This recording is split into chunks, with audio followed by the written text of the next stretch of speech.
Voilà, bonjour à toutes et à tous et bienvenue à cette session consacrée à l'IoT pour les communes du Ziggy.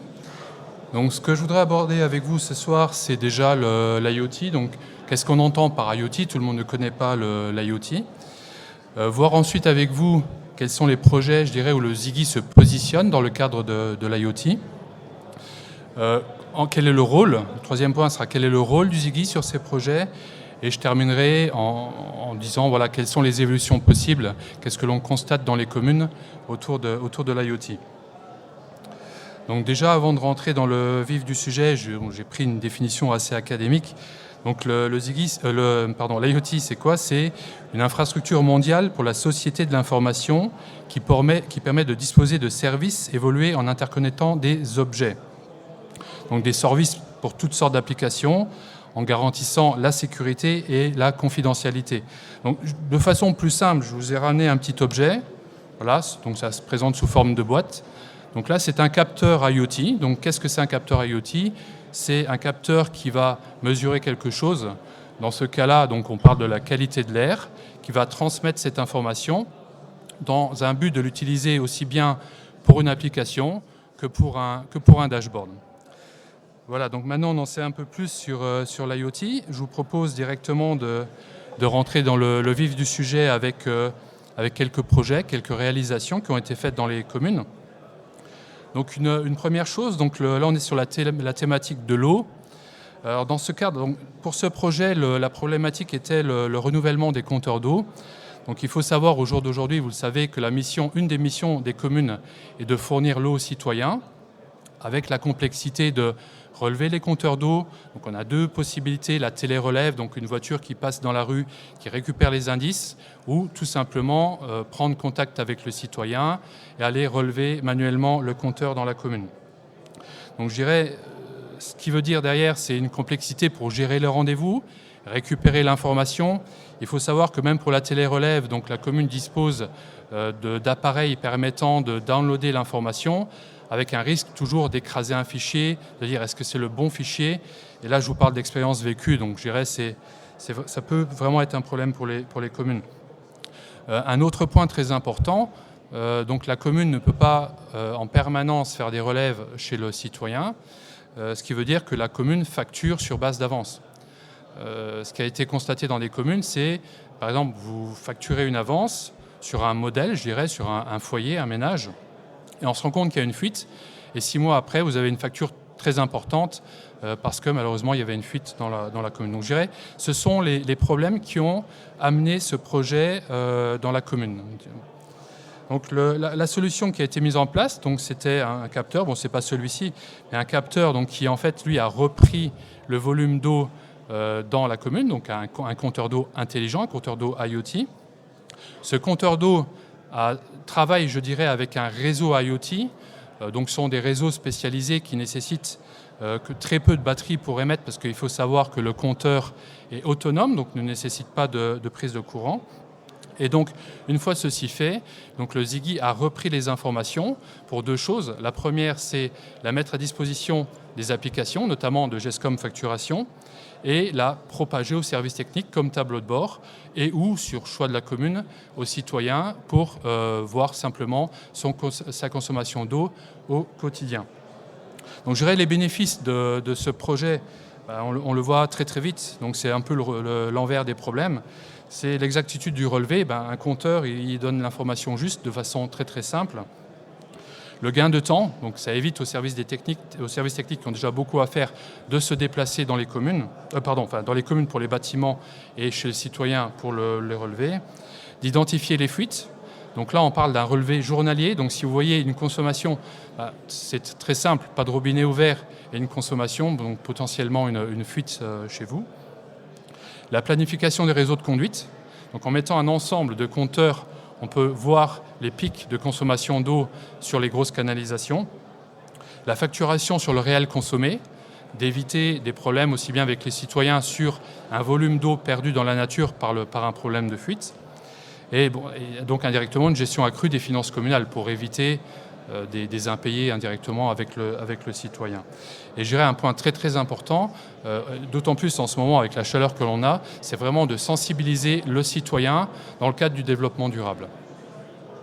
Voilà, donc je vais ensuite vous parler d'un second projet. Donc là, on est sur l'énergie, en fait. Donc là, c'est un projet qui était lié à la thématique de l'énergie. Et donc là, quelles sont les questions que se posent les communes? Donc, quelle est la santé de ma chaudière? Donc, commune a beaucoup de bâtiments communaux. Quelle est la santé de ma chaudière? Est-ce qu'elle risque de tomber en panne? Quel est mon niveau de mazout? Quel est mon niveau de pellets? Est-ce que je dois intervenir? Il faut savoir aussi que dans une commune, il y a plusieurs localités avec des fois des distances de 10-15 km pour se rendre dans les bâtiments. Se poser aussi la question, les communes se posent comme question, est-ce que mon bâtiment est énergivore? Comment puis-je vérifier que mon bâtiment est, je dirais, de basse consommation? Donc ces questions ont amené vers un projet qui était donc la mesure vraiment de la santé et de l'efficience énergétique d'une commune. Et donc il a été constitué par la mise en place de capteurs plus industriels qui ont permis de récupérer les informations de santé. Donc je peux vous citer par exemple la quantité de chaleur par circuit, la pression, le volume de départ, le volume d'arrivée pour les chaudières, de récupérer les informations, des amener essentiellement au service technique pour permettre de mettre des seuils d'alerte et d'intervenir le cas échéant s'il y a un risque de problème avec une chaudière ou de revoir des indicateurs au niveau de la chaudière. Donc ces informations sont récupérées aussi comme tableau de bord pour alimenter par la suite tout ce qui est rapport, notamment rapport EnerCoach, dans le cadre du pacte climat. Donc la valeur ajoutée de ce projet, c'est de se dire j'ai mis les salles chauffées au bon moment, c'est de voir quelle est la température dans la salle, si on reçoit par exemple des citoyens pour un service, et de se dire à quel moment je dois déclencher ma chaudière, est-ce que la chaudière est prête à démarrer, et de ralentir aussi bien les circuits de chauffe lorsque personne n'est présent dans la salle communale. Bon, l'avertissement proactif d'une panne imminente, l'identification des bâtiments énergivores, donc toujours la discussion de se dire est-ce que je rénove un bâtiment, est-ce que je crée un nouveau bâtiment, et ce que je disais, donc avoir un maximum d'indicateurs pour alimenter le pacte climat. Je vais ensuite donc maintenant vous parler d'un troisième projet. Et donc là, c'était un peu différent, le contexte était un peu différent. Dans le cadre de l'énergie, on a mis en place un compteur, en fait c'était ce compteur-là, donc qui mesurait la qualité de l'air. Et on s'est rendu compte qu'au final, dans un bureau, lorsqu'on avait pas mal de personnes pour une réunion, la qualité de l'air n'était pas très très bonne. Donc qu'est-ce qu'on a fait? On l'a constaté, première chose, et ensuite on a vérifié donc, les systèmes de ventilation, et je dirais aussi pris de bonnes habitudes en disant avant chaque réunion on aère, et on essaie quand même d'aérer au maximum sans pour autant perdre le volume de chaleur, parce que là après on retombe sur le travers de perdre de l'énergie pour chauffer le bâtiment. Donc ça, je dirais, ce sont des projets où pour le moment on démarre. Je vous invite d'ailleurs par la suite à aller sur le stand et on vous parlera un peu plus en détail de la qualité de l'air. Et de nouveau, c'est un projet qui a un lien indirectement sur la gestion de l'énergie. Donc l'apport de ce projet, parce que moi j'étais assez étonné de voir vraiment les effets. Donc je me suis renseigné auprès de l'OMS. Et on voit par exemple que sur des taux de l'ordre de 1000 ppm de CO2, on a des troubles de concentration, ce qui peut être très délicat lors d'un collège échevinal ou lors d'une réunion importante. Voilà, donc je vous ai présenté 3 projets dans le cadre, où le Ziggy vraiment intervient dans le cadre de l'IoT. Donc déjà, maintenant, ce que j'aimerais vous dire, comment le Ziggy intervient. Donc, le Ziggy n'a pas prétention de construire ce type d'objet, mais déjà, le Ziggy va intervenir dans un accompagnement global. Donc le rôle, c'est vraiment de lier l'IoT avec le métier de la commune et voir avec vous comment l'IoT peut vous aider dans votre mission au quotidien. Deuxième chose, c'est d'interfacer l'IoT. Donc là, on va parler un peu plus avec des ingénieurs qui connaissent les standards de l'IoT pour récupérer l'information. Le troisième point, c'est rassembler les données. Donc ce qu'on remarque aussi auprès des fournisseurs d'IoT, il y a des solutions qui existent sur le marché. Cependant, les données sont disséminées, on ne sait pas toujours où. Donc là, l'important, Ziggy va vous conseiller de récupérer vos données chez vous pour que ces données ne soient pas exploitées, mais par contre pour que vous puissiez exploiter les données et par exemple corréler une information de température, une information de consommation d'énergie et de qualité de l'air pour pouvoir prendre les bonnes décisions. Et je dirais un troisième point, c'est, j'en ai parlé tout à l'heure pour la facturation, intégrer l'applicatif métier. J'ai parlé de la facturation pour simplifier la facturation. Au niveau des chaudières, tout simplement, on a un programme qui s'appelle Gestion des interventions, créer automatiquement une intervention si la chaudière venait à défaillir. Les atouts du Ziggy, donc pourquoi le Ziggy ? Avant tout, je pense que l'humain est très très important. Les personnes du Ziggy vous connaissent vos préoccupations. Nous créons des solutions pour vous dans le cadre de vos missions. Et c'est l'adéquation, connaissance du métier technique qui vous amènera la bonne solution. GESCOM, GESCOM, c'est 104 communes. Donc une initiative IoT faite pour une commune est forcément fédérée pour les 104 communes. Donc ça, c'est très très important pour vous. Un troisième point, je vais peut-être un peu me répéter, les données chez vous, au Luxembourg, sans exploitation publicitaire de vos données, mais pour vous. Et je dirais le dernier point, donc là j'ai fait un petit symbole d'un cockpit, c'est de disposer des bons indicateurs pour aider à la prise de décision. Donc ce que j'ai constaté en discutant dans les communes ou en observant un peu ce qui se faisait autour de nous, donc il y a des demandes sur notamment des inventaires online, c'est-à-dire je vais dans mon atelier et avec un appareil, je veux savoir, plutôt que de compter un à un ce que j'ai dans les services techniques, dire voilà, je récupère l'ensemble de mon inventaire.